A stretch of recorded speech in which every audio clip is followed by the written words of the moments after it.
अस्सलाम वालेकुम नाजरीन, मैं Asad Abbas Bhatt advocate high court program कानून क्या कहता है के साथ हाजिर खिदमत हूँ। नाजरीन, आज दो मौज़ूआत पर बात करने की कोशिश करेंगे। एक तो हम ये कि जो गुज़श्ता रोज़ सजाएं हुई पीटीआई के वर्कर्स को और उनके जो अहदेदारान हैं और लीडरान हैं उनको सजाएं हुई, उनका कानूनी तौर पर क्या इम्पैक्ट होगा। क्या वो सीट्स हैं नेशनल असम्बली के अंदर या प्रोविंशियल असम्बली के अंदर उनसे हाथ धो बैठेंगे, या इसके अंदर उनके पास कोई कानूनी चाराजोई है। क्या वो कोर्ट के अंदर पहले सरेंडर करेंगे, यानी उनको अरेस्ट होना पड़ेगा, उसके बाद उनकी सस्पेंशन या कोई आगे कार्रवाई चल सकती है, या इसके अंदर कोई एक्सेप्शन या गुंजाइश मौजूद है। इस पे बात करेंगे। और दूसरा ये कि एक बयान आया कि चीफ जस्टिस साहब को ये कहा जा रहा है कि जनाब ट्रायल कोर्ट के जो सारा ट्रायल हुआ है उसके ऊपर सो मोटो एक्शन लिया जाए। ये किस कैपेसिटी में कहा जा रहा है? क्या कानून और आइन के अंदर ये गुंजाइश मौजूद है कि किसी ट्रायल के वर्क को उठाकर सुप्रीम कोर्ट में ले जाया जाए? और क्या इसके अंदर कानूनी और आइनी जो है वो शिकें मौजूद हैं, उसका तस्करा करेंगे और उसके अंदर जो है डिस्कस करेंगे। और दूसरा हम बात करेंगे कि हमारे यहाँ जो है वो एक जनरल क्रिटिसिज्म आता है कि जनाब अदालतों के अंदर बहुत ज्यादा छुट्टियां आती हैं। इसका आम लिटिगेंट के ऊपर क्या असर पड़ता है? क्या इंटरनेशनली भी मामला इसी तरह से है? वहां पर भी कोर्ट एज ए इंस्टीट्यूशन छुट्टी पे जाता है। एक ऑनरेबल जज का छुट्टी पे जाना एक अलग मामला है, लेकिन इंस्टीट्यूशन जो है जब समर वेकेशन और विंटर वेकेशन जो है और इसके अलावा जो छुट्टियां हैं, आज उसके ऊपर बात करेंगे। क्या ये तनकीद है या इसके अंदर कोई हकीकत मौजूद है? किस तरह से हम जो है लिटिगेशन का जो बर्डन है उसको कम कर सकते हैं? हम ये बात मानकर चलते हैं कि ऑनरेबल जजेस बहुत काम करते हैं। लोग अक्सर जो है वो हाई कोर्ट के ऑनरेबल जजेस की तारीफ करते हैं, मैं भी करता हूं, लेकिन इसके बावजूद जो सिविल जज हैं मैं उनकी भी तारीफ करता हूं क्योंकि वो भी बहुत काम करते हैं। उनकी अगर ड्यूटी आर देखे जाए तो बहुत ज्यादा है। छुट्टियां डिजर्व भी होती हैं, डिजर्व भी हैं, वो कर सकते हैं, लेकिन फिर भी कानून और आइन किस तरफ लेके जाता है और किस तरफ इशारा करता है, दोनों मौजूद के बारे में बात करेंगे। मुझे आज स्टूडियो में ज्वाइन करेंगे महर मोहम्मद इकबाल साहब, advocate supreme court of Pakistan है। आप इन्हें पहले हमारे प्रोग्राम में देख चुके हैं और एक गहरा और बिलाग तजिया करते हैं। लीगल एक्यूमेन जो है वो भी प्रैक्टिस कर करके माशाल्लाह काफ़ी जो है वो राइप हो चुका है। इनसे भी पूछेंगे इन दोनों मौजूद के बारे में। और साथ ही साथ मुझे ज्वाइन करेंगे मोहम्मद अली भट्ट साहब, एडवोकेट हाई कोर्ट है, कंपैरेटिवली यंग लॉयर लेकिन अच्छा काम कर रहे हैं। उनकी भी मौजूदगी का फ़ायदा उठाएंगे और पूछेंगे कि इन मौजूद के बारे में वो किस तरह से सोचते हैं। इकबाल साहब, आप सीनियर हैं, जाहिर है आपसे बात का खास करूंगा। पहले तो मैं पीटीआई का जो मामला है उसकी तरफ आऊंगा। एक जो है बिल्कुल इम्पार्शियल अगर आप तजिया करें तो क्या है इसके अंदर? ट्रायल हुआ है, जो कहा जाता है कि ये शहादतें आई हैं, उसके बाद जिसको जितनी सजा थी मिली, कुछ लोग एक्विटल भी हुए। किस तरह से देखते हैं इन फैसलों? थैंक यू व्हाट्सअप व्हाट्सअप मैं क्या, सारी दुनिया जानती है, सबके सामने है कि 9 मई क्या था और किस तरह से इसको मैनेज किया गया, किस तरह से वहाँ पे लोग पहुँचे और किस तरह से जो लोग वहाँ पे नहीं भी थे उनको प्लान करके उनको उठाया गया।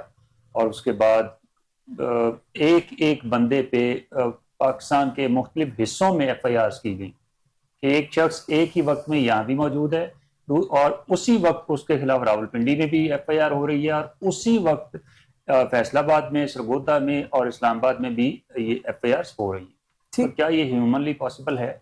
इससे आप अंदाजा लगा सकते हैं कि हमारी स्टेट, हमारी सरकार या हमारी गवर्नमेंट या हमारी इस्टेब्लिशमेंट वो किस हद तक इसमें इन्वॉल्व थी 9 मई के केसेस को बनाने में। लेकिन इसकी FIR सेक्शन 109 तो है ना, उसके भी आप तस्करा करें कि अगर एक शख्स एक ही जगह पे बैठ के मुख्तलिफ जगह पे अगर कंस्पिरेसी कर रहा है या बैटमेंट है तो उसको 109 तो आ सकता है। नहीं, 109 में आ सकता है, लेकिन ये सारी सजाएं 109 में नहीं है। वहां पे उनकी मौजूदगी की बुनियाद पे उनको सजाएं दी गई हैं, ठीक, मुबैना तौर पे। अच्छा, और जिस तरह से इनके ट्रायल चले, आपने वो भी वाकया सुना होगा कि कोर्ट में जब वो एक गवाह जो जिसने इमरान खान की जो कॉन्स्पिरेसी सुनी थी कि वो टेबल के नीचे छुपा हुआ था और उसने सारी कॉन्स्पिरेसी होते हुए सुनी और वो गवाही देनी थी उसने, और वो उम्रा करने के लिए पहुंचा हुआ था। और जब कोर्ट ने उसको ऑनलाइन लिया तो उसने कहा जी कि मैं ओथ नहीं ले सकता और मैं ये झूठ नहीं बोल सकता। दूसरा जो है, इसके अलावा भी जो एक ने कहा था कि मैं पर्दे के पीछे छुपा हुआ था। आपको भी पता है कि इस तरह के गवाहान की क्या हैसियत होती है, और उनमें से एक का बाद में पता चला कि वो तो छुट्टी पे था जब वहां पे रजिस्टर मंगवाया गया। तो ऐसे केसेस की क्या, जो उसकी बुनियाद है वही जब झूठ पे मबनी हो तो आप उसके कॉन्सिक्वेंसेस पे मतलब क्या कमेंट करेंगे? एक बार सर, अब होगा क्या, क्या इसके अंदर जो ओहदेदारान है, मुझे उनका बताएं कि जो नेशनल असेंबली है या जो आपकी प्रोविंशियल असेंबली के अरकान हैं, उनको क्या हाथ धोना पड़ेगा? अपील भी तो फाइल की जा सकती है, इसके अंदर सस्पेंशन की भी प्रोविजन है। जी बिल्कुल, सस्पेंशन की ऑप्शन मौजूद है, लेकिन उसके लिए सरेंडर करना पड़ेगा। और क्या मतलब आपको पहले अंदर जाना क्या पड़ेगा? है, देखिए असल मकसद क्या, जी सरेंडर करके जेल जाना पड़ेगा, और उसके बाद फिर उसकी अपील मेंटेनेबल होगी। उस unless he surrenders before the court of law, वो उसकी अपील मेंटेनेबल ही नहीं होगी। आपको याद होगा, हमने पहले भी एक हमारे वकील भाई थे, उनको कंटेम्प्ट में कोर्ट ने सजा दी थी, तो उसने बड़ी कोशिश की कि किसी तरह जी राना आसिफ साहब, राना आसिफ, मैं नाम नहीं लेना चाहता था।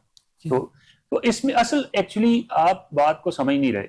बात यह है कि इसके पीछे लॉजिक क्या है, या इन सजाओं के पीछे असल मकसद क्या है।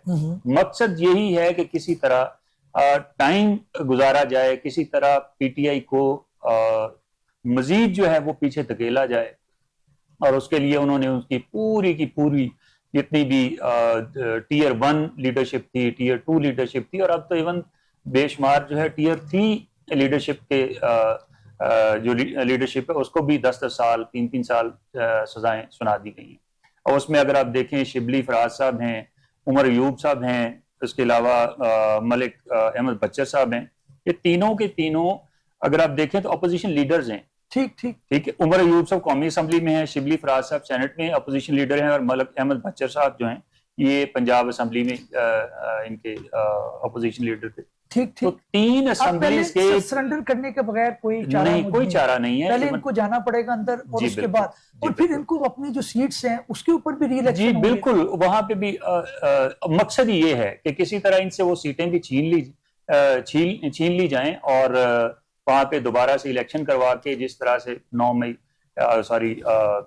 8 फरवरी का इलेक्शन मैनिपुलेट और मैनेज किया गया, उसी तरह इनसे ये सीटें भी छीन ली जाएं। बात सब कुछ लोग एक्विटल भी हुआ है, वो भी तो एक्विटल मैं बता देता हूँ, एक्विटल किनका हुआ है?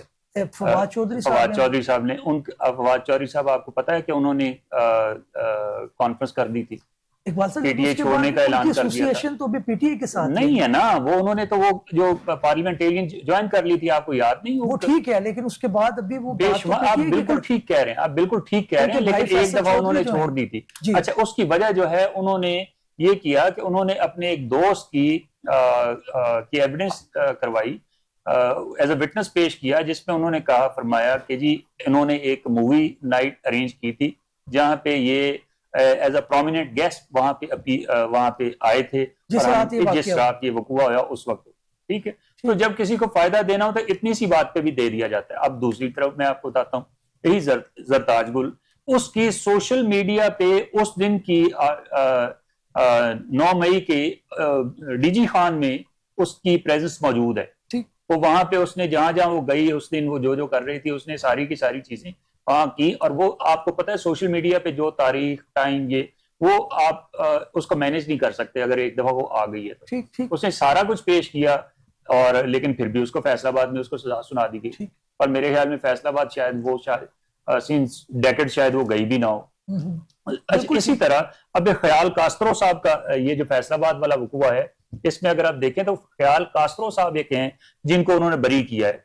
उसका वकूआ ये है कि 10 मई को उनको अरेस्ट किया गया 2-2:30 बजे, और उसके बाद उसको जेल भिजवा दिया गया उसी वक्त, उनके हवाले कर दिया गया। और उसी रात को 10-10:30 बजे का वकूआ होता है, और उसी दिन और जबकि वो तो उस वक्त जेल में थे। अब जेल में थे तो इसका मतलब ये है कि वो पूरी की पूरी स्टोरी ही आपकी फेक हो जाती है। तो उनको उनको बरी किया। लेकिन जो देखें, मैं कहता हूं जी कि यहाँ पे एक शख्स आया, 10 शख्स आए, उनमें एक शख्स मिस्टर ए भी था। उन दोनों ने ये एक्ट्स किए, और उससे बाद में पता चलता है कि मिस्टर ए जो है, जिसपे फायरिंग का एलिगेशन है, वो तो यहाँ पे मौजूद नहीं, वो तो मुल्क से बाहर था या वो जेल में था। तो क्या वो पूरी स्टोरी वो हमें पता है भुट्टो साहब को 109 के अंदर ही सर फांसी हुई। भुट्टो साहब के देखिए, भुट्टो साहब को 109 में सजा हुई, लेकिन भुट्टो साहब के जजमेंट को आज तक कोई माना भी है किसी कोर्ट ने, उसके ऊपर तो प्रेसिडेंट उन्होंने रिसीव किया भी है, और अब आके जो है सुप्रीम कोर्ट अब उसको सेटिसाइड भी कर, सेटिसाइड तो नहीं किया, लेकिन उन्होंने कहा मैं इसमें फंडामेंटल गुफ्तगू राइट्स को आगे बढ़ाता हूं, मैं वापस आपकी तरफ वायलेशन आऊंगा। हुई। अली साहब, आपने भी मामला देखा है, ट्रायल है, एलिगेशन, हम इस चीज को डिनाई नहीं कर सकते कि 9 मई एक वाकया हुआ है, अनफॉर्चुनेट है, उसको आपको कल भी क्रिटिसाइज करना पड़ेगा, आज भी क्रिटिसाइज करना पड़ेगा, और एक फेयर ट्रायल जो है, जो हमारे मुल्क के अंदर, बाकी मैं ये नहीं कहता कि हमारी जो जुडिशरी है उसके अंदर सारी चीजें ट्रांसपेरेंट होंगी, ठीक है आप ऑब्जेक्शन कर सकते हैं, लेकिन ट्रायल हुआ है, ट्रायल के बाद शहादतें आई हैं, उसके बाद जो है वो उनको जो मुलविस थे उनको सजा, जो नहीं थे उनको निकाल दिया गया, उनको बरी कर दिया गया। जी बिस्मिल्लाहिर्रहमानिर्रहीम, आपने बिल्कुल वजह फरमाया कि होना तो यही चाहिए कि जो मुलविस हैं उनको सजा दी जाए, ये ना हो कि उन लोगों को मुलविस किया जाए जो यहाँ पे वहां पे मौजूद नहीं थे। इस चीज की हद तक तो ठीक है कि एक बंदा जो है वो मुल्तान में भी मौजूद है, लाहौर में मौजूद है, उसकी 2 जगह पे FIR कट रही है, ये मुनासिब नहीं है। अगर वो बंदा वहां पे मौजूद नहीं है, 9 मई में उसने तोड़फोड़ नहीं की, तो उसको इस चीज में मुलविस नहीं करना चाहिए। हाँ, बात ये रहेगी कि हमारी पॉलिटिकल पार्टीज को अगर तोड़ने की हद तक, तो आपको पता है निजाम तो हमारे मुल्क का ऐसा ही है कि अगर आप बड़े लीडर हैं तो आपको उस केस में घसीटा जाएगा, होना नहीं चाहिए। देखिए, मुस्लिम लीग पार्टी जो है उसके साथ भी इस तरह होता रहा, पीपल पार्टी के साथ भी होता रहा, तहरीक इंसाफ के साथ भी हो रहा है। अनफॉर्चुनेटली है कि हमारे मुल्क में इस तरह नहीं होना चाहिए। हर पॉलिटिकल पार्टी को अपना पॉइंट ऑफ व्यू देने का भी इख्तियार होना चाहिए, अपने मौक़िफ़ को जाहिर करने का भी इख्तियार होना चाहिए। अगर वो मुलविस नहीं है तो उसको सजा नहीं देनी चाहिए, और अपनी राय देने का हक तो हर किसी को होना चाहिए। ये नहीं हो सकता कि यार मैं मुस्लिम लीग का हूं तो मैं ज्यादा बोल सकता हूं, अगर कोई PTI का है तो वो कम बोल सकता है। सजा और जजा तो वैसे भी अदालतों ने देनी है। देखिए, बात यह है कि हमारी अदालतें भी बेचारी, आपको पता है उनका क्या हाल है, लेकिन फिर भी मैं समझता हूं कि काफी लोगों को उन्होंने रिलीफ दिया है कि जो मुलविस नहीं थे उनको जमानतें भी हुई हैं, उनको छोड़ा भी गया है, और जो मुलविस थे उनको जी क्विटल भी हुए हैं। तो जिनको उन्होंने मुलविस पाया है उनको सजा दी है। अब बात कर रहे हैं आपकी जो ऊपर वाले लेवल की जो इनकी लीडरशिप है, उनको क्यों घसीटा जा रहा है? जाहिर है थिंक टैंक तो वही होते हैं। अगर कोई मामला पॉलिटिकल पार्टी कुछ चीज लगाती है कि जी मैं ये काम करूंगी अपने दौरे हुकूमत में, या हमारी पार्टी को ये काम करना चाहिए, तो ऊपर जो पॉलिटिकल लीडरान होते हैं, जो A लेवल के होते हैं, वही डिसाइड करते हैं। तो जाहिर है सजा भी तो उनको मिलेगी, 10-10 साल की हो या 20-20 साल की हो या 5-5 साल की हो। जिन्होंने माफी तलाफी ले ली वो बच गए, जिन्होंने नहीं ली वो 10 साल के लिए बैन है, और जाहिर है ये चलेगा निजाम। देखिए, आपने अगर रियासत के साथ अगेंस्ट जाएंगे तो आपको इस तरह के तो मामला झेलने पड़ेंगे। इकबाल साहब, एक रियासत के खिलाफ जो है वो सारी पॉलिटिकल पार्टी ने अपने अपने दौर में क्रिटिसाइज किया है, जब भी इस्टेब्लिशमेंट या आपके अगेंस्ट होती है इस तरह के मामला, लेकिन इस तरह का कोई रिएक्शन नहीं आया। ये एक अनप्रेसिडेंटेड चीज थी जिसको एक आम शहरी भी अब कंडेम इस सेंस में करता है कि भाई आप अपनी फौज की जो है वो अमलाक के खिलाफ नहीं चल सकते, तो ये चीज तो हमें कंडेम करनी चाहिए। बट सब कंडेम करनी चाहिए अगर ऐसा हो तो। मेरा व्यू जो है बहुत क्लियर है कि आपके SHOs कहाँ थे, आपकी अगर GHQ पे हमला आप कहते हैं कि हुआ है, वहाँ की आपकी सिक्योरिटी कहाँ थी? यहाँ पे जिना हाउस पे हमला हुआ है, वहाँ की सिक्योरिटी कहाँ थी? आपको पता है यहाँ से जाएं तो कैंटोनमेंट पे एंटर होने के लिए भी आपको 2-3 जगहों से आपके वो गाड़ियों के रोकते हैं, या आगे वो उनकी सिक्योरिटी मौजूद होती है। आप सिर्फ, और ये सारे रास्तों में हर रोड पे CCTV फुटेजेस लगी हुई है। अगर आप जिना हाउस की बात करें तो मैं पहले भी इस पे अर्ज कर चुका हूं कि अगर आप वो सिर्फ वीडियो देखें जिसमें वो एक शख्स कोर्ट वाला वो ऐसे दरवाजा खोल रहा है जिना हाउस का, तो आप देखेंगे कि उसी वीडियो फुटेज में पीछे दरवाजा भी खुल रहा है, अभी कोई अंदर नहीं गया, और उसके पीछे जिना हाउस के अंदर के शीशे टूटे हुए और अंदर आग लगी हुई मुझे तो दिखाई देती है। ठीक है, आप भी उस वीडियो को दोबारा देख लें। इसके अलावा आपने भी देखा कि पुलिस वाले जो हैं वो गाड़ियां तोड़ रहे हैं। आपको याद होगा वीडियो वायरल हुई थी, तस्वीरें भी वायरल हुई थी। मैंने ये भी देखा कि उस दिन मोटरसाइकिल पे एक शख्स ने वीडियो शेयर की जिसमें आर्मी की गाड़ियों से लोग उतर रहे थे और सफेद कपड़ों में, और वो हजूम में शामिल हो रहे थे। अच्छा, इससे मैं क्या मतलब लूं? इसका मतलब ये है कि ये प्री प्लान था जो कि PTI को क्रश करने के लिए ये उन्होंने किया था, और उसको एक्चुअली हजूम की एक जो चीज इधर आती है वो ये है कि ये सारी चीजें प्रिजम्पशंस पे हैं। अब एक नहीं नहीं, प्रिजम्पशन पे नहीं, ये वीडियोस, सीसीटीवी फुटेजेस, वीडियोस मौजूद हैं। बस अब ट्रायल आ गया है तो हम कोर्ट के बाद अब आगे जाहिर है कानूनी रास्ता हम अडॉप्ट कर सकते हैं, तो वो उसके आएगा। लेकिन मुझे ये आप बताएं कि ये जो फैसला अब आ गया, अब जो लोग अगर डिस्क्वालीफाई होते हैं अपनी असेंबली से, उनकी सीट जाती हैं, और अगर कल को वो एक्विटल आ जाता है तो क्या उनको दोबारा मिल जाएगी? उस वक्त तक तो इलेक्शन हो गया होगा।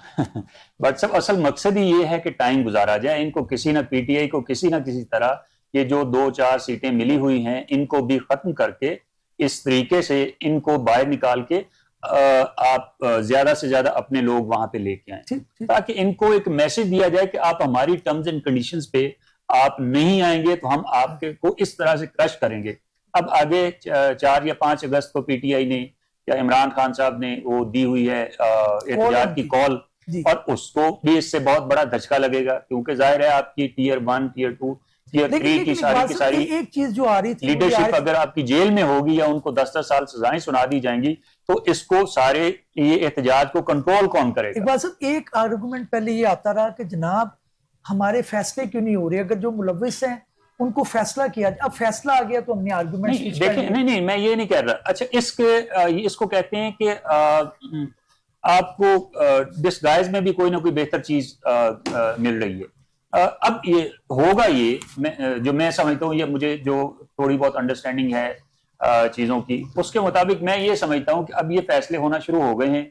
अब ये चीजें यहाँ से सजाएं ही होनी है। आपको पता है कैसे कैसे हीरे जजेज, वो हसनात साहब और ये वो इस तरह के, वो फैसल समथिंग, मैं सॉरी एग्जैक्टली नाम बोल रहा हूँ, तो कैसे कैसे हीरे जजेस लगा के इन्होंने इमरान खान लेकिन बात सब वही लोग ट्विटल जब दे रहे हैं, मैं वही अर्ज करता हूँ कि ये जब हायर फोरम्स पे जाएंगी, मैसेज दे सकते हैं कि अगर एक टाइम पे हमें छोड़ा जा रहा है हम कहते हैं ये ठीक है, लेकिन इस टाइम पे हमें सजा हो गई तो हम कहते हैं ये गलत है।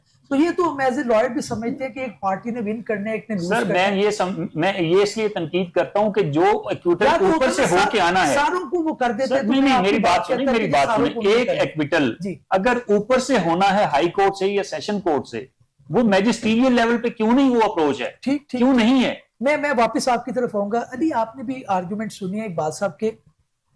अब एक बात जो आ रही है वो ये आ रही है कि जनाब एक वाकया है, उसको आप अगर नॉन पॉलिटिकल भी होके देखें तो उसके अंदर ये प्रॉब्लम आ रही है कि ये कुछ ना कुछ तो इसके अंदर दाल में काला था। ये तो नहीं है कि सारा कुछ जो है वो एस्टेब्लिशमेंट ने करवा दिया, सब कुछ हो गया। आपकी कॉल्स भी उन्होंने पकड़ के करवा दी, आपसे फोन भी करवा दिए, कोई आप चीज हम माने बिल्कुल एक स्टेट ऑफ डिनाइल में रहेंगे तो वो तो जाहिर है वो एक मंतकी डिस्कशन नहीं हो सकती। आपको मानना पड़ेगा कि कुछ चीज गलत हुई है, उसके बाद ट्रायल के अंदर सजा कम होना वो एक अलग बात है। ये देखिए, पीटीआई ने हमेशा कोशिश तो की है कि वो जो हुकूमती मामलात होते हैं उनमें दखल अंदाजी देते हैं। जब वो अपोजिशन में थे, इमरान खान साहब पुराने ज़माने में किया करते थे कि जी हम ये टैक्स नहीं देंगे, बिजली का बिल फाड़ दो, बिजली का बिल ना जमा कराओ, इस तरह की कॉल्स वो दिया करते थे। मसला ये है कि अब जो एस्टेब्लिशमेंट है या जो हुकूमत वक्त है उसने यही देखना है ना कि आपने ये माजी में काम किया था, तो आपने जो ये 9 मई का वाकया उसमें भी आप कैसे मुलव्वस नहीं हो सकते। किन्होंने एविडेंसेस भी जी नहीं सर, मैं वही जिक्र कर रहा हूँ कि देखिए आपने कॉल्स पकड़ ली, आपने एक जगह से दूसरी जगह पे, यहाँ पे क्राउड को बुला रहे हैं कि जी वहां पे पहुंचे, चीजें ऑन रिकॉर्ड आ गई, तो सबूत के तौर पे अदालतों में तो पेश हो गई, तो इनके खिलाफ आ गई। देखिए जिन्होंने कॉलें की हैं, जो वहां पे मुलव्विस है, मैं वही बात दोहराता हूँ कि जो मुलव्विस है उनको सजा मिलनी चाहिए, जो मुलव्विस नहीं है खुदारा उनको तो बरी करे इस मामले से। उन बेचारों को क्यों आप लोग घसीटते हैं कि जी आप भी मुलव्विस थे? मेरा कहने का मकसद यह है जिसने जुर्म किया है उसको सजा दे, जिसने नहीं किया उसको छोड़ दें। ठीक, रियासत का तकाजा भी ये है, कानून भी यही कहता है। ये ना करें कि आप एक ही दफा झाड़ू फेर दो, तमाम लोगों को आप निस्तनबूद कर दें कि ये हमने ये पार्टी ही खत्म कर देनी। ऐसा नहीं होना चाहिए। पार्टी जो है वो पाकिस्तान की पार्टी है, अवाम की पार्टी है, उसमें हम पाकिस्तानी ही शामिल है। कोई मुस्लिम लीग में है, कोई पीपल पार्टी में है, कोई तहरीक इंसाफ में है तो पाकिस्तानी। इनको बिल्कुल हम सफे 80 तो मिटा नहीं सकते, इनको अपने साथ लेके चलेंगे। मुल्क को चलाना है, निजाम को चलाना है। ये तो नहीं है एक जमात को हम एक कोने में लगा दें कि वो बोल नहीं सकती, वो कोई काम नहीं कर सकती, वो कल को किसी चीज में पार्टिसिपेट नहीं कर सकती। अगर वो इलेक्शन जीते हैं तो उनको सीटें दें, अगर नहीं जीते तो कोई बात नहीं, वो दोबारा जीतेंगे। लेकिन इसका मकसद कतई ये नहीं है कि आप पार्टी को कॉर्नर कर दें, उनको पार्टिसिपेट ना करने दें। ये मुनासिब नहीं है, रियासत इस चीज की इजाजत नहीं देती। एक आर्गुमेंट ये भी आता है ना कि जब आप ओपोजिशन में होते हैं, आप जमहूरियत की बात करते हैं, आप प्रिंसिपल की बात करते हैं, जैसे ही आप गवर्नमेंट में आते हैं आप जो है वो बिल्कुल वो चीजें फिर आप अपनी मजबूरियां गिनवाते हैं। या तो आप आए उस असूल के ऊपर उसी के ऊपर गवर्नमेंट ने कौन सी ऐसी पॉलिटिकल पार्टी है जो without the help of establishment नहीं आई है? तो फिर बाद में जब आपको स्टैब्लिशमेंट सूट नहीं करती, आप कहते हैं जी बहुत गलत है, ये मामला तो उसूली नहीं है, ये तो जमहूरी नहीं है, आइन में नहीं लिखा। जब आपको सूट कर रही होती है तब आप जो है वो ताकत के नशे में आप कोई बात नहीं सुनते। ये बात आपकी ठीक है। बदकिस्मती से हमारे मुल्क में ये निज़ाम है कि जमहूरियत जो है वो स्टैब्लिशमेंट के हाथ में है या फिर जो हुकूमत बनाते हैं उनके हाथ में है। लेकिन सर देखा जाए तो ये कहाँ से आई है? पीटीआई भी तो कभी मुस्लिम लीग हुआ करती थी, वही लोग कोई बाहर से तो नहीं आए, वो पीटीआई में ज्वाइन किया उन्होंने। तो मसला ये है कि जो सीखा है माजी से वही आगे चल रहा है। निजाम को बदलने की बात है सर। ठीक, अगर आप निजाम को बदलेंगे, जमहूरियत को फरोग देंगे, जमहूरियत को मजबूत करेंगे, तभी ही तो हर इदारा तरक्की करेगा, हर डिपार्टमेंट मुल्क का तरक्की करेगा। ऐसे नहीं हो सकता कि आप एक डिपार्टमेंट के ऊपर इन्वेस्टमेंट करते जाए, वो अगर तरक्की करिए बाकी मुल्क आपका बेड़ा गर्क हो जाए, ऐसे नहीं है। बिल्कुल ठीक है। पॉलिटिकल पार्टी को भी, तमाम जो जमाते हैं उनको भी हमें साथ लेकर चलना पड़ेगा कि यार अगर आप जमहूरियत चाहते हैं तो आपको निजाम भी बेहतर करना पड़ेगा। बिल्कुल ठीक है। मैं अपनी टीम से रिक्वेस्ट करूंगा या बल्कि इजाजत लूंगा, मुझे चीमत साहब ने गालिबन ज्वाइन कर लिया है। जी जी, चीमत साहब बहुत शुक्रिया हमें ज्वाइन करने का। चीमत साहब आपको पता है मेरे परमानेंट पैनल का हिस्सा होते हैं। चीमत साहब बहुत शुक्रिया, आपने पॉइंट सुना है, सजाएं हुई हैं कुछ, उसके जो लीगल इम्प्लीकेशंस हैं या उसके रिपरकशंस हैं, उसके ऊपर क्या आप सोच रहे हैं? क्या अब ये सीट्स इनकी चली जाएंगी? बहुत सारे लोग जो है वो नेशनल असेंबली में, प्रोविंशियल असेंबली में है। तो ज़ाहिर है जी, अब जब आप कन्विक्ट हो जाएंगे तो आप डिस्क्वालीफाई भी हो जाएंगे। ये तो एक सेटल्ड हमारे आइन का वो है, शिक है। ठीक, लेकिन उससे पहले बात ही करने की है कि इसमें देखिए, इसमें कंट्रोवर्सी क्या है। एक जुर्म है पाकिस्तान के जो इदारे हैं, उनकी जो इमारतें हैं, उनकी जो इस्टेब्लिशमेंट्स हैं, उनकी जो बिल्डिंग्स हैं, उनको अटैक करना, या पाकिस्तान आर्मी की इस्टेब्लिशमेंट्स को अटैक करना, या पाकिस्तान की सॉवरेनिटी के खिलाफ कोई एक्शन करना, ये तो जुर्म है। ये तो कंट्रोवर्शियल बात नहीं है। अब सवाल ये होगा सिर्फ कि जुर्म किसी ने किया या नहीं किया। ठीक, उसको तय करने का एक ही तरीका ट्रायल होता है। ट्रायल के बाद हमें पता चलता है सबूत की बुनियाद के ऊपर जो है ये जुर्म साबित हो सका या नहीं। यहाँ पे आप कहेंगे कि पाकिस्तान में ट्रायल जो है उसकी इतनी सदाकत नहीं है, चीजें मैनेज हो जाती हैं, मैनिपुलेट हो जाती हैं, पॉलिटिकली मोटिवेटेड हो जाती हैं, हम कहेंगे ठीक बात है। लेकिन अब मसला ये हो गया है कि ये बात आपको, स्पेशली अगर हम लीगल जो उससे अपने इंडस्ट्री से जो लोग ताल्लुक रखते हैं या प्रैक्टिस से ताल्लुक रखते हैं, हम तो ब्लैंकेट स्टेटमेंट देने की पोजीशन में नहीं रहे। हमें तो एक एक केस का अब रिकॉर्ड देखना पड़ेगा, उसके वाकियात देखने पड़ेंगे, उसके हकाइक देखने पड़ेंगे, उस पे जो सबूत है वो देखना पड़ेगा, और उसकी बुनियाद पे देखना पड़ेगा कि फैसला गलत आया या सही आया। ठीक, ठीक। अभी ये तो अजीब बात होगी कि हम यहीं से बैठ के कह दें कि हमें पता है कि सारे ही फैसले गलत आ गए। लेकिन चीमा साहब एक चीज हमें माननी ये पड़ेगी, या कम से कम इसके ऊपर नुक्ता जरूर रखना पड़ेगा कि ट्रायल कोर्ट के अंदर जनरली ये प्रिजम्पशंस है कि वहां पे कन्विक्शन नहीं होती। अब आप अगर दूसरे मुकदमात भी देखें, उसे ट्रायल कोर्ट को, हालांकि बड़ी इंपॉर्टेंट कोर्ट है, बट उसे हम थोड़े से फ्रजाइल और वीक समझते हैं, क्योंकि वो प्रेशर के अंदर वो कहते हैं जी अपनी तरफ से आप कर दें, ऊपर ये मामला अपील में जाएगा, और तभी एक्विटल रेट ऊपर में ज्यादा है, सुप्रीम कोर्ट में उससे ज्यादा है। तो ये चीज आप समझती हैं कि इसके अंदर कहीं ना कहीं ऑनरेबल जजेस इस चीज को भी मलूज़े हाथ रखते हैं? ये तो है, हमारा जो निज़ाम है, हमारा जो सिस्टम है, हमारी हिस्ट्री सबके सामने है, हमारे चैलेंजेस हैं बहुत सारे, ज़ाहिर है। इसलिए अगर आप आम शहरी को पूछेंगे तो बहुत ज्यादा जो है उनका एतमाद या ट्रस्ट नहीं है सिस्टम के ऊपर। ये हकीकत हमें माननी पड़ेगी। लेकिन इसका ये तो नहीं मतलब होता ना कि कोई भी, अब देखें, क्योंकि एक निज़ाम इस तरह से है जी, लेकिन किसी खास मुकदमे के अंदर जो है जुर्म साबित हो रहा है और हमें नजर भी आ रहा है, तो हम ये तो नहीं कहेंगे।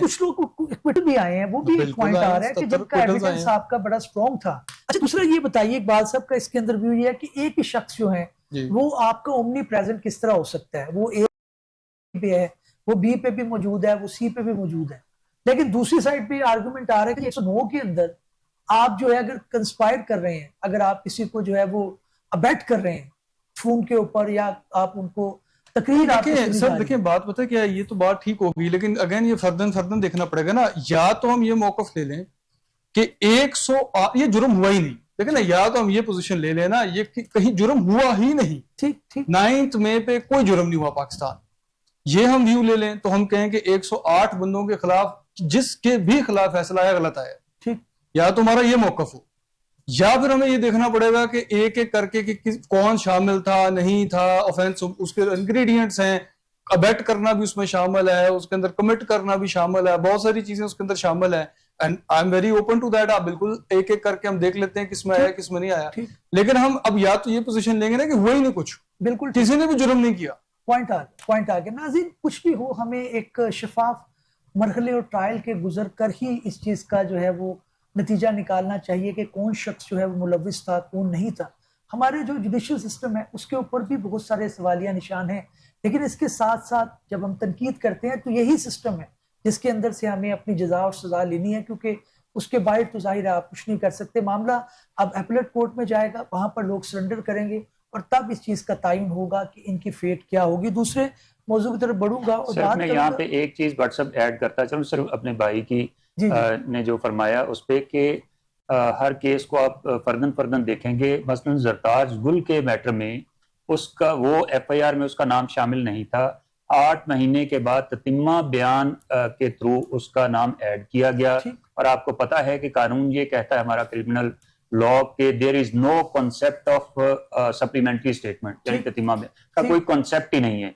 और इसके अलावा जिरा के दौरान उस मखसूस गवाह से जब पूछा, उसे क्वेश्चन किया गया कि क्या आपने वहां पे इसका नाम लिया है, उसने कहा नहीं मैंने नाम नहीं लिया, but even then she has been convicted for 10 years. बड़ा अच्छा केस हो जाएगा क्विटल के लिए, वो ठीक है, लेकिन यहाँ पे देखिए इस तरह के, लेकिन इकबाल साहब अभी स्टेजेस हैं, अभी स्टेजेस हैं, अभी जाहिर है प्रॉब्लम ये है। देखिए इसके आप इसको बहुत इजी ले रहे हैं। बात ये है कि एक शख्स ने इतने वोट लिए हैं और वो 1 लाख से ज्यादा वोट उसने वहां पे लिए हैं, जबकि आप इन सभी को देख लें, यास्मीन राशिद 1,04,000, उमर अयूब 1,90,000 वोट, मलक अहमद बच्चर, शिबली फराज, ये सब करीबन 1 लाख के इर्द गिर्द या इससे भी कहीं ज्यादा 1.5 लाख 2 लाख वोट इन्होंने लिए। तो क्या अवाम के मैंडेट को आप इस तरह से आप डील करेंगे? लेकिन इकबाल साहब, नवाज शरीफ साहब जो मुल्क के वजीर आजम थे, जब उनके ऊपर हाईजैक का हो गया, नहीं बात ये है कि एक और बात है ना, बात ये नहीं, इसका मतलब ये है कि ये रिपीट होते रहना चाहिए। नहीं रिपीट होते रहना चाहिए। वोट मिलने से आपके जुर्म तो नहीं। बात ये मैंने सर अर्ज की ना, आपने यास्मीन राशिद की वीडियो देखी होगी जिसमें वो खुद जो है वो ऐलान करती दिखाई देती है कि हमने यहाँ एहतजाज करना है, हमने किसी इमारत को कोई नुकसान नहीं पहुंचाना, किसी के देखिए या तो हम अंदर नहीं जाना सर, या तो हम ये असूल तय कर लेंगे जिसको ज्यादा वोट मिलेंगे उसके जुर्म माफ हो जाएंगे। नहीं सर, देखिए बात ये है कि ये नहीं है, आप पॉपुलैरिटी अपनी जगह होती होगी। बात हमने ये देखी जिसका गलत हुआ है, जिसके साथ ज्यादती हो रही है, हम तो कह रहे हैं कि नहीं होना चाहिए भाई, ठीक है, लेकिन अब एक एक देखेंगे ना।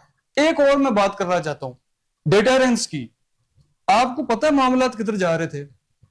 मुल्क में लॉ एंड ऑर्डर कायम रखना भी कोई है हमने या नहीं? सर आपकी पुलिस की धरती, आपकी सिक्योरिटी फोर्सेस की धरती, कोई किसी ने रिस्पॉन्ड ही नहीं किया। एक सेकंड माजरत, ऐसे लग रहा था जैसे ये वो चाह रहे हैं कि ऐसा हो जाए।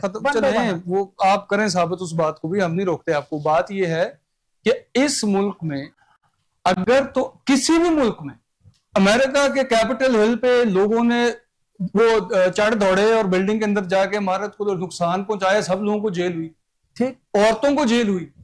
देखें आप अपने मुल्क में किसी किस्म का लॉ एंड ऑर्डर कायम रखना भी चाह रहे हैं या नहीं? अगर तो इस तरह होगा कि हम पॉपुलर हैं, हमें इस्तिस्ना है और हम जो मर्जी करें। और मैं आपको एक बात बताऊं, अब तो वो वक्त गुजर गया और रात गुजर गई और चीजें बदल गई।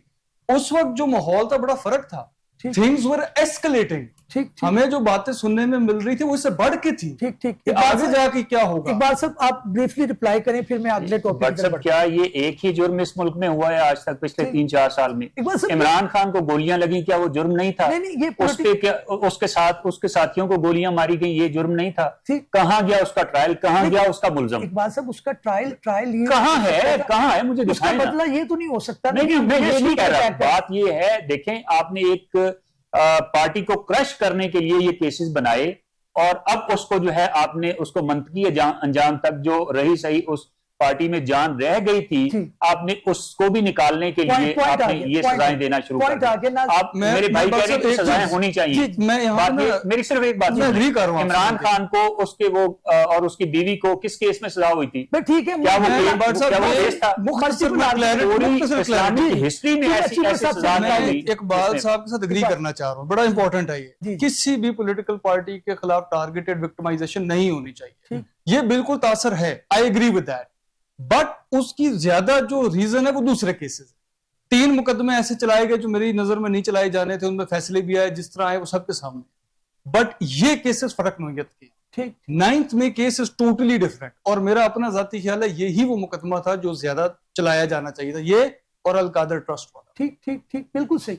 नाज़िर, अभी जो मामला है कुछ जो है वो इल्तवा का शिकार है, लेकिन जाहिर है इसके अंदर अभी अपीलें फाइल होंगी और मामला जो है वो अपने जो कानूनी तौर पे है मंतकी इंजाम तक पहुंचेंगे। उससे पहले हम कानूनी डिस्कशन कर सकते हैं। हमारी इंक्लिनेशन एक तरफ हो सकती है, दूसरी तरफ, लेकिन मेरा जाती व्यू ये है कि किसी तौर पे मुल्क की सलामती के ऊपर कंप्रोमाइज़ नहीं होना चाहिए। सियासत जो है वो कोई दूसरी शय है, और जो ये मामलात हैं इसके अंदर जो है हमें बिल्कुल एक अख्तियार बरतनी चाहिए ताकि हम एज ए शहरी जो है वो अच्छा परफॉर्म कर सके। दूसरे मौजूद से बढ़ता हूँ, और छुट्टियों के अंदर इंसाफ की फरहमी, इसके ऊपर जो है बहुत एक तनकीद की जाती है कि हमारे जो जुडिशल सिस्टम है उसके अंदर बहुत ज़्यादा छुट्टियां हैं।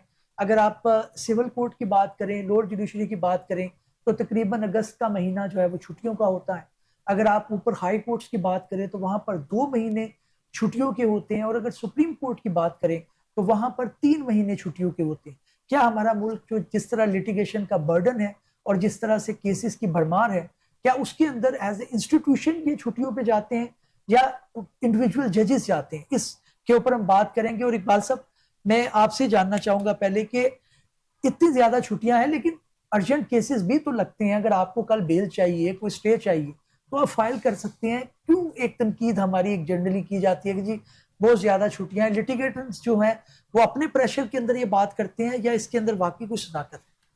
बट सब ये एक्चुअली अंग्रेज़ दौर में से ये छुट्टियां शुरू हुई, जिसमें समर वेकेशंस और जो विंटर वेकेशंस थी वो चूँकि क्रिश्चियंस थे तो वो उस पॉइंट ऑफ व्यू से जो क्रिसमस पॉइंट ऑफ व्यू से वो छुट्टियां करते थे। लेकिन जब वो अपने मुल्क में गए तो उन्होंने ऐसी कोई रिवायत ये जारी नहीं रखी। अच्छा, अपने मुल्क के अंदर उन्होंने? नहीं, बिल्कुल भी नहीं है। वहाँ पे हर जज को, जैसे दूसरे सरकारी मुलाजमीन को, यूके की बात कर, जैसे वहाँ पे सरकारी मुलाजमीन को 1 साल के अंदर कैजुअल लीव, मेडिकल लीव और ये सारी चीज़ें मिला के 28 छुट्टियाँ अलाउड होती हैं। वो एक एक करके कर ले, या अगर इकट्ठी कोई एक्यूमुलेट कर ले, ऐसी सिचुएशन जो भी उसको जी करे वो कर सकते हैं। लेकिन इकट्ठी इस तरह से छुट्टियाँ नॉर्मली उनको भी नहीं मिलती। ये सिर्फ पूरे साल के लिए हैं, और यहाँ और वहाँ पे कोई इदारा, और उस दौरान उनकी जगह पे जो दीगर लोग होते हैं उनकी कोर्ट वर्किंग ये वो काम कर रहे होते हैं। बतौर इदारा, नहीं सुन लेना, बतौर इदारा आप छुट्टी पे नहीं चले जाते। जैसे हमारी सुप्रीम कोर्ट में इस वक्त छुट्टियां हैं। सुप्रीम कोर्ट में अर्ज करता चलूं, थोड़ा एक्सप्लेन करें क्या मुराद है? कोई केस समर वेकेशन में सुन लेना। समर वेकेशंस में नोटिफिकेशन के मुताबिक करीबन उनको 3 महीने की सुप्रीम कोर्ट को छुट्टियां होती हैं। ठीक है, जून जुलाई 90 डेज। हाई कोर्ट को करीबन 2 महीने की छुट्टियां होती हैं। ठीक है। और लोअर कोर्ट्स को, सिविल कोर्ट को और मैजिस्ट्रियल कोर्ट्स को 30 डेज के लिए अगस्त का महीना पूरी छुट्टियां होती हैं। अच्छा, अगर सुप्रीम कोर्ट में देखें तो वहां पे भी अर्जेंट केसेस सुने जाते हैं, या अगर कोई ऐसा मामला कोई बहुत अर्जेंट नौयत का हो तो वो सुना जाता है। इसके अलावा रूटीन केसेस वहां पे नहीं सुने जाते। हाई कोर्ट में भी यही सूरत हाल है। उसमें कौन से केसेस सुने जाते हैं? कोई फ्रेश फाइलिंग, अगर कोई अर्जेंट मैटर, स्टे मैटर, या कोई हेबियस कॉर्पस, या कोई बेल मैटर्स, या इस तरह के मैटर्स सुने जाते हैं। या किसी मैटर में अगर आपको स्टे चाहिए सिविल मैटर्स में, तो वहां पे ये वो एक दफा फिक्स होते हैं, और फर्स्ट हियरिंग के बाद वो, अनलेस कोई बहुत अर्जेंसी ना हो, वो छुट्टियों के बाद की डेट डाल दी जाती है। तो प्रॉब्लम यहाँ पे आ रही है जी, बिल्कुल, कि एक तो रूटीन केसेस जो लग जाएगा, यानी अर्जेंट आपका केस, अर्जेंट केस, लेकिन सारे नहीं, only those cases where urgency is involve. ठीक। लेकिन रूटीन केसेस जो जिसमें स्टे एप्लीकेशन नहीं है, या बेल एप्लीकेशन नहीं है, या कोई सस्पेंशन का ऑफ ऑर्डर का मामला नहीं है, वो फिक्स नहीं किए जाते, बल्कि रिसीव ही नहीं होते। फाइल हो सकती है? नहीं सर, फाइल भी नहीं होती, रिसीव ही नहीं किए जाते। अच्छा, अर्ली हियरिंग अपील अगर बाहर हो रही है, टाइम बाहर हो रही है, तो वो नहीं फाइल नहीं, वो छुट्टियों के दिन के फर्स्ट छुट्टियों के बाद, हाँ जी, आफ्टर हॉलीडेज अगर आप फाइल करेंगे तो वो टाइम बार्ड नहीं होगा। हाँ, अगर एक दिन आगे चला जाएगा तो वो सारी छुट्टियां आपके खाते में पड़ जाएंगी और वो टाइम बार्ड हो जाएगा। ठीक। तो इस तरह से अब अगर आप इसका कंपैरिजन करें यूके वगैरह से या दूसरे तो वहां पे ऐसा कोई कॉन्सेप्ट नहीं है, वहां इदारे काम करते रहते हैं, लोग छुट्टियों पे जाते रहते हैं, ठीक ठीक ऑफिशियल छुट्टियों पे जाते रहते हैं, जजेस छुट्टियों पे जाते रहते हैं, लेकिन केसेस चलते रहते हैं, रूटीन में काम चलता रहता है। ठीक ठीक लेकिन हमारे यहाँ पे ऐसा नहीं है अनफॉर्चुनेटली। ठीक और पॉइंट है ये सर point- मैं एक थोड़ा सा अर्ज करना चाहूंगा, इसका नुकसान क्या होता है कि सुप्रीम कोर्ट में 3 महीने के लिए इतनी पेंडेंसी कि भाई आपने 3 महीने के लिए रूटीन केसेस की हियरिंग्स बंद कर दी। लेकिन एक बात हाई कोर्ट में भी यही सूरत हाल है। 1-2 महीने बाद डेट पड़ती है, तो फिर तो सालाना 2-3 डेट पड़ती होंगी सिर्फ केस नहीं, की। 2-3 नहीं, कई में तो एक भी नहीं पड़ती सर। अच्छा। हमारे कई केसेस ऐसे हैं सुप्रीम कोर्ट में जो कि हम अर्ली हियरिंग 3-3 4 फाइल कर चुके, लेकिन वो पहली डेट के लिए भी फिक्स नहीं हो सके। ठीक ठीक सुप्रीम कोर्ट में तो ये हालात है, और वहां पे अब 90 डेज के लिए रूटीन की केसेस की हियरिंग जो बंद कर रहे हैं। ठीक ठीक हाई कोर्ट में भी यही सूरत हाल है। बिल्कुल ठीक। हाई कोर्ट में बाज केसेस दो मैं आपको एक अर्ली हियरिंग का सुनाता हूं। मेरी 20-22 साल प्रैक्टिस में पहली दफा हुआ, मैंने एक अर्ली हियरिंग की एप्लीकेशन फाइल की, हाई कोर्ट के जज साहब के पास लगी, उन्होंने कहा जी कि मैं इसको फिक्स नहीं कर सकता। मैंने कहा जी जब जितनी लंबी डेट डाल सकते हैं, डालना चाहते हैं डाल लें, लेकिन इसको कम फिक्स फरमा दें। पिछले 1 साल से ये केस फिक्स नहीं हुआ। उन्होंने कहा सॉरी मेरे पास टाइम नहीं है, ठीक, और उन्होंने वो मेरी अर्ली हियरिंग की एप्लीकेशन डिसमिस फरमा दी। अब उसके बाद आप क्या पॉइंट आ गया। और इसके बावजूद जो है आप 2 महीने के लिए हाईकोर्ट के जजेस छुट्टी करेंगे। ठीक ठीक अली, मैं आपकी तरफ आऊंगा, इकबाल साहब बात को आगे बढ़ाते हैं। पॉइंट ये है कि वो ऑनरेबल जजेस जो हैं वो भी तो एक मशीन तो नहीं है। हम देखते हैं कि हाई कोर्ट के जो जज हैं या लोअर कोर्ट के हैं, लोअर कोर्ट के तो मैं ज्यादा अप्रिशिएट इस वजह से करता हूँ कि उनकी टाइमिंग भी ज्यादा है, उनका जो सैटरडे है वो भी इस तरह से ऑफ नहीं है, वैसे तो हाई कोर्ट में भी ऑफ नहीं है, तो काम तो सारे कर रहे हैं आपको, इससे ज्यादा क्या चीज ऐड करना चाहूंगा। मैं आपकी तरफ आऊंगा, मैं अली का पॉइंट ऑफ व्यू लेता सर देखिए, काम बाकी वो कर रहे हैं, इसमें कोई शक नहीं है, सिविल कोर्ट के हों या हाई कोर्ट्स के हों। सिविल कोर्ट के जो आप देख रहे हैं वो तो हफ्ते में 6 दिन पूरा काम करते हैं, और उसके बाद ये 5 बजे तक तो अदालतों का टाइम हो, शायद सुना है कि 7-7 बजे तक बेचारे काम करते रहते 4 बजे तक 4 बजे तक। तो हाई कोर्ट्स के भी इसी तरह है, हफ्ते की उनको छुट्टी होती है, तो हफ्ते को सुना है वो बेचारे ऑर्डर लिखवा रहे होते हैं जो उन्होंने केसेस सॉल्व किए होते हैं, तो काम सारे कर रहे हैं, इस तरह नहीं है कि वो काम नहीं कर रहे हैं। हाँ, अलबत्ता छुट्टियों का जो निज़ाम है हमारा, जैसे मेरे सीनियर ने फरमाया कि वो यूके का और वो पुराने इंग्लिस्तान से चलता आ रहा है, ये इसको थोड़ा सा बदलने की जरूरत है, ताकि हम देखें हमने तो इवेंचुअली अवाम को रिलीफ देना है ना, हमने फैसले करने हैं, जो जितने केस आते जा रहे हैं जल्द से जल्द उनका फैसला किया जाए ताकि वो खत्म हो। केसों की भरमार है। कितने फैसले करेंगे एक जज साहब? उसके अंदर रेड लिस्ट आपने डाल दी, अर्जेंट डाल दी, सप्लीमेंट्री डाल दी, येलो डाल दी, इसके अलावा मेरा ख्याल है ग्रीन भी डाल दी आपने। वो आपकी बात क्या करें? वो फिर आप कहते हैं आर्गुमेंट भी आपके सुने, आपकी लॉयर कम्युनिटी रोज आए दिन उनका यही ऑब्जेक्शन रहता है कि जी मुझे सुना नहीं गया, मेरी बात नहीं सुनी गई, तो क्या करें? वो प्रॉब्लम है। ये बात आपकी बिल्कुल बजा है। मैं वही इसको डिस्कस करना चाह रहा हूँ कि आप देखें ना, केसों की तादाद इतनी ज्यादा हो गई है कि जज साहबान बेचारे क्या करें, एक दिन में 100 केस बल्कि 150 केस सुनते हैं। वो कितनों को सुने, कितनों को ना सुने।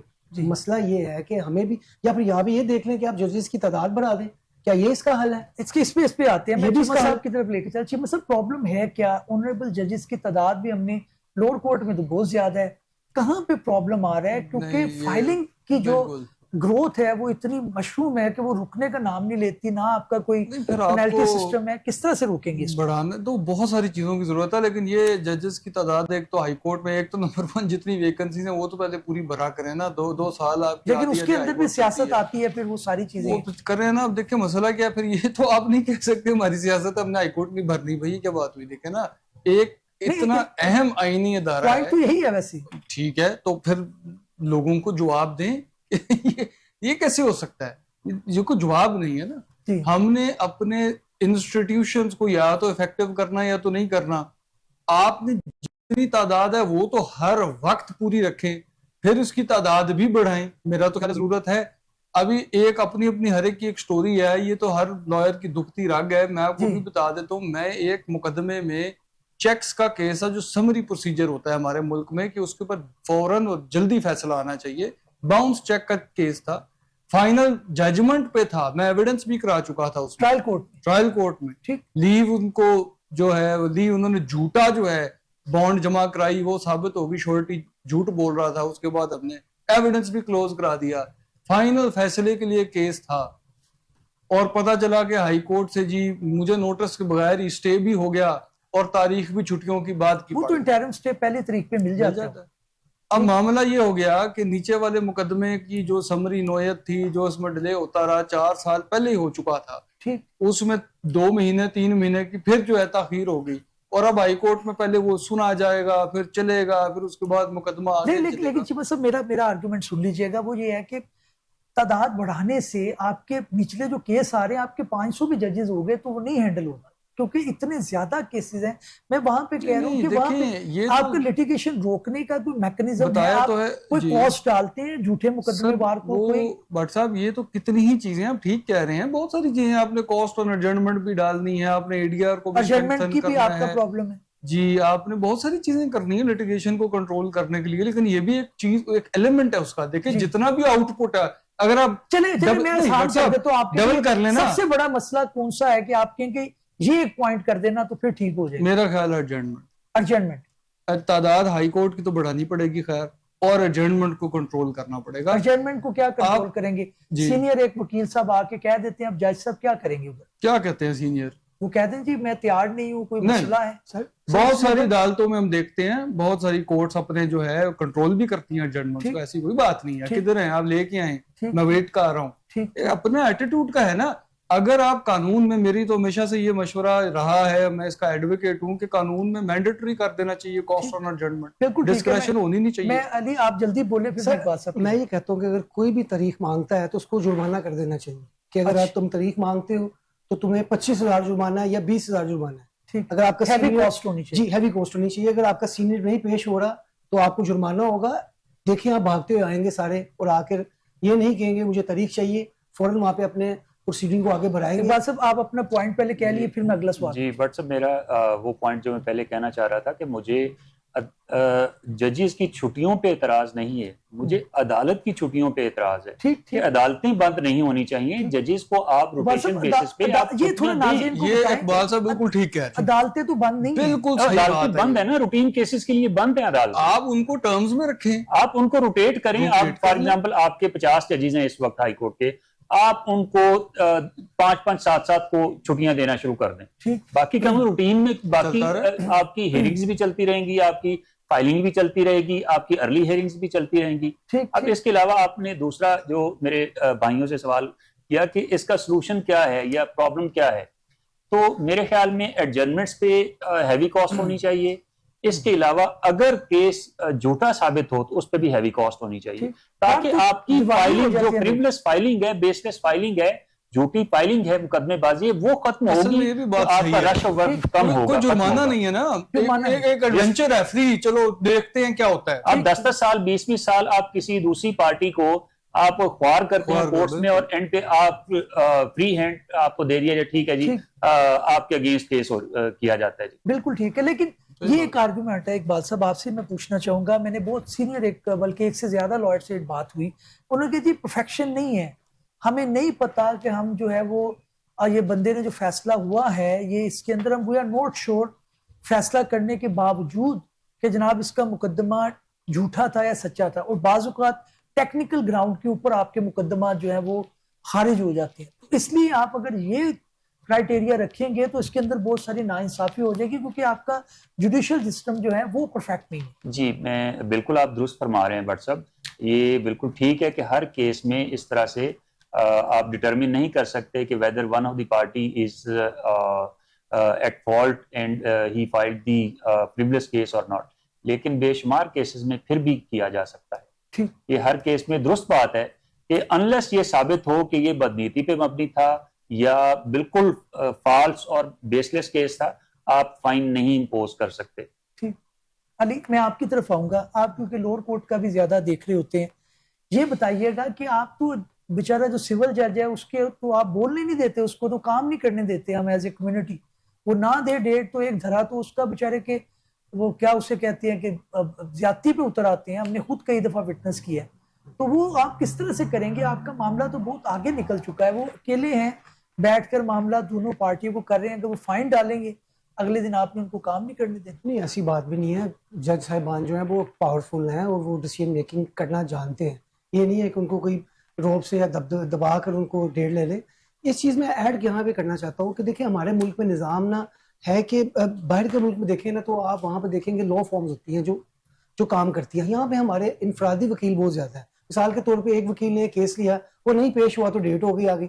अगर लॉ फॉर्म होगी, एक वकील उस जूनियर पेश नहीं हो सका तो सीनियर पेश हो जाता है और आगे केस जो है मामला चलता रहता है। ठीक, जैसे दुनिया के दूसरे ममालिक में होता है, हमारे ममालिक में ये काम है। उसके साथ साथ ये भी हमने देखना है कि बाहर हमने ये बात की इस पे कि हमें टेक्नोलॉजी का भी सहारा लेना पड़ेगा।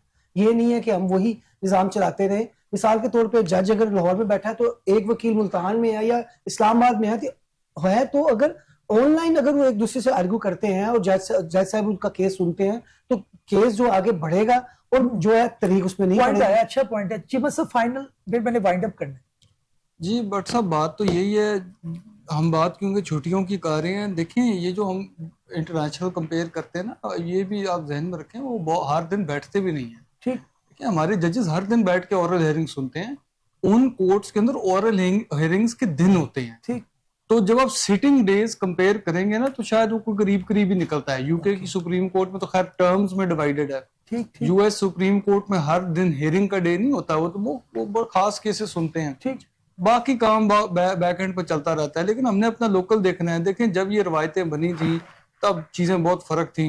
100-150 साल पुरानी बातें हैं, ठीक, ठीक, तब लिटिगेशन ही कितनी थी। ठीक, आज के हालात में हमने देखना है इतनी लंबी लंबी जो है वो हॉलीडेज और जी, ब्रेक्स जो जी। हैं वो बहुत मुश्किल हो जाएंगी। पेंडेंसी बिल्कुल ठीक है। ऑलरेडी बहुत ज्यादा है। बिल्कुल ठीक है, पॉइंट आ गया। नाज़रीन, मुझे वाइंड अप करने का कहा जा रहा है।